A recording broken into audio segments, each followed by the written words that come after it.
Hello বন্ধুরা, আমার চ্যানেলে তোমাদের স্বাগতম। আজ আমি তোমাদের সামনে একটি কার্ডবোর্ড দিয়ে কিভাবে কাগজের সাহায্যে ব্যাঙ আর ছাতার ছবি আঁকবে, মানে ছাতার ছবি তৈরি করবে, সেটি আমি তোমাদের দেখাবো।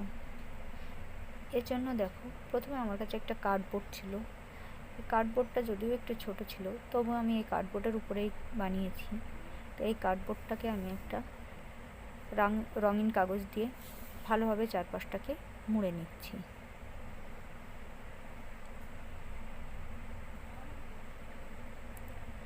চারপাশ দিয়ে মুড়ে নেওয়ার পরে আমি একটি সবুজ রঙের A4 সাইজের পেপারকে আমি ডিমের আকারে কেটে নিয়েছি এবং তার থেকে একটু ছোট করে একটা হলুদ রঙের পেপারকে ওই ডিমের আকারেই আমি কেটে নিয়েছি।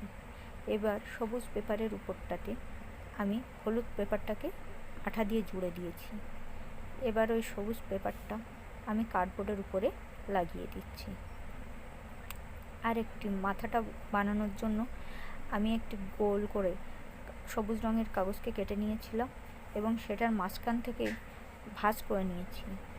এভাবে দেখো, ভিডিওতে দেখানো আছে, দুভাঁজ করে আমি পিছনের পাশটাতে আঠা লাগিয়ে মাথার মতো করে ওই যে বডিটা করেছিলাম বডির উপরে আমি লাগিয়ে দিয়েছি। এবার পাগুলো লাগানোর পালা। এজন্য আমি পাগুলো আগেই কেটে রেখেছিলাম। এবার পাগুলোকে আমি আস্তে আস্তে ব্যাঙের বডি অনুযায়ী সেট করব।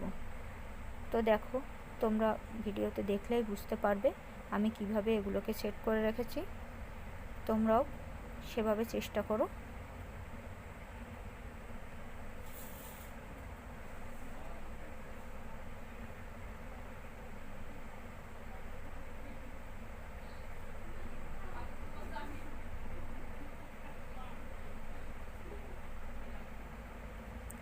যেহেতু পাগুলো খুব সরু সরু আর এখানে আঠা লাগাতে একটু আমার সমস্যা হচ্ছিল, এই কাজগুলো খুব ধীরে ধীরে করতে হয়, না হলে এই পাগুলো আবার ছিঁড়ে যেতে পারে, মানে কাগজটা ছিঁড়ে যেতে পারে।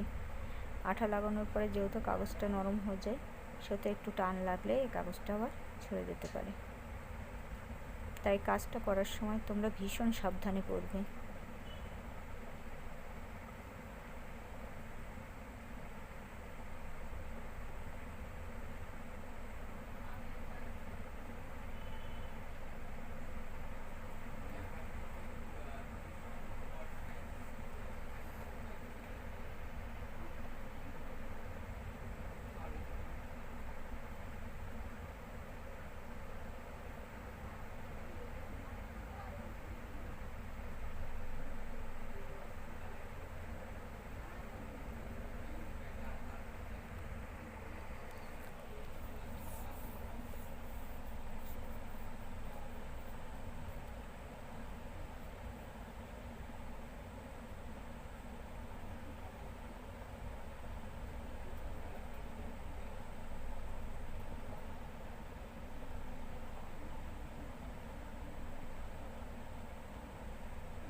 অনেক যুদ্ধ করার পরে আমি পাগুলোকে ঠিকঠাক জায়গায় সেট করতে পেরেছি। এবার আমি চোখ বানাবো। এই ব্যাঙের চোখটাকে বানানোর জন্য আমি সবুজ একটা কাগজকে ছোট্ট গোল করে কেটে নিয়েছি এবং একটি সাদা কাগজকেও ছোট্ট গোল করে তার থেকে একটু ছোট গোল করে কেটে নিয়েছি, আর একটা কালো কাগজকে ছোট্ট গোল করে কেটে নিয়েছি। তো দেখো, আমি এই সবুজ, তার উপরে সাদা, তার উপরে কালো, এভাবে আঠা দিয়ে দিয়ে আমি জুড়ে নেব। জুড়ে এটাকে একটা চোখের আকৃতি দেবো।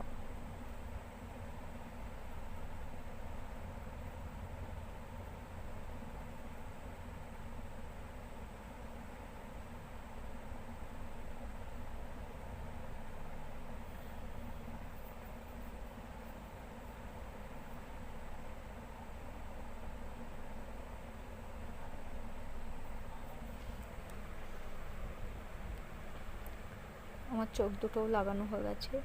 এবার ব্যাঙের জিভটাকে করার পালা। জিভটা করার জন্য আমি একটা অরেঞ্জ কালারের পেপারকে সরু লম্বা করে কেটে নিয়েছি এবং এর পিছন সাইডে আঠা লাগিয়ে আমি এই যে মাথার উপরের দিকটা তুলে দিচ্ছি এবং তুলে মাঝখানে আমি এই জিভটাকে আস্তে আস্তে বসিয়ে দিয়েছি। যাক, ব্যাঙের কাজ আমার কমপ্লিট হলো অনেক কষ্ট করে করার পরে, কারণ এগুলো খুব পাগুলো, ব্যাঙের পাগুলো সরু সরু, চোখগুলো আমার করতে গিয়ে কাগজগুলো বারবার উড়ে যাচ্ছিলো, তবুও কমপ্লিট করে ফেলেছি। এবার একটা ছাতা বানাবো। ছাতা বানানোর জন্য আমি একটি কালো কাগজকে ছাতার ডান্ডির আকারে কেটে নেব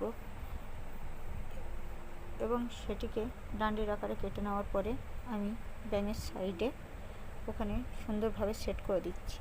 আমার যদিও ইচ্ছা ছিল ব্যাঙের মাথার উপরে ছাতাটাকে দেওয়ার, কিন্তু যেহেতু ওখানে জায়গা ছিল না, তাই আমি ব্যাঙের মাথার উপরে ওটা বসাতে পারিনি, একটু সাইড হয়ে গেছে। তোমরা যখন করবে তখন কার্ডবোর্ডটাকে একটু বড় করে নেবে, তাহলে ছাতাটা ব্যাঙের মাথার উপরে থাকবে এবং ব্যাপারটাকে দেখতেও খুব সুন্দর লাগবে।